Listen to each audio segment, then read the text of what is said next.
Hi, George Lopez here, live on scene at Gallery of Champions Cards, and I'm going to give you an in-depth look at some of the key cards from the new Shadowmoor block of Magic the Gathering.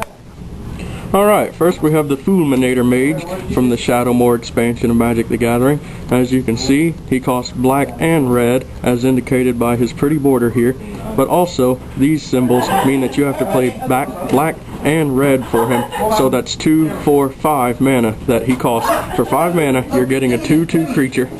That's about pretty overcosted creature, if you ask me, but he has the ability sacrifice Fulminator Mage to destroy target non-basic land.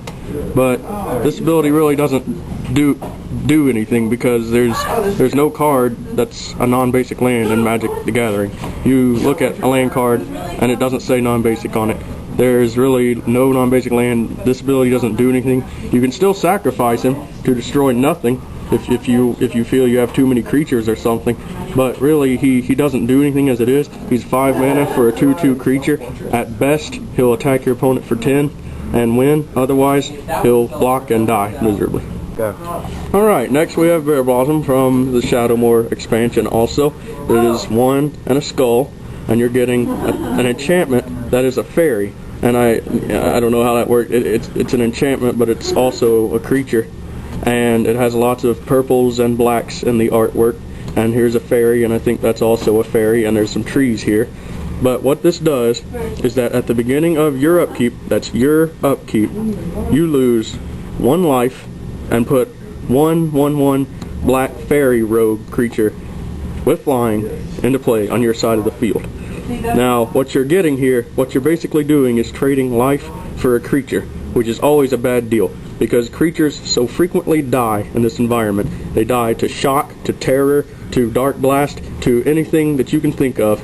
The creatures are constantly dying, and you're losing 1 life for basically nothing. And the fact that this is an enchantment means that it's easily destroyable by your opponent's disenchants or by their shatters or whatever they might have to get rid of your enchantments. And it's also a fairy. And the fairy type as a whole is not a very powerful creature type. You won't see a lot of competitive fairy decks, and this really won't go in any good deck besides a fairy deck. So by the transitive property, this is not a very good card, and you should stay away from it.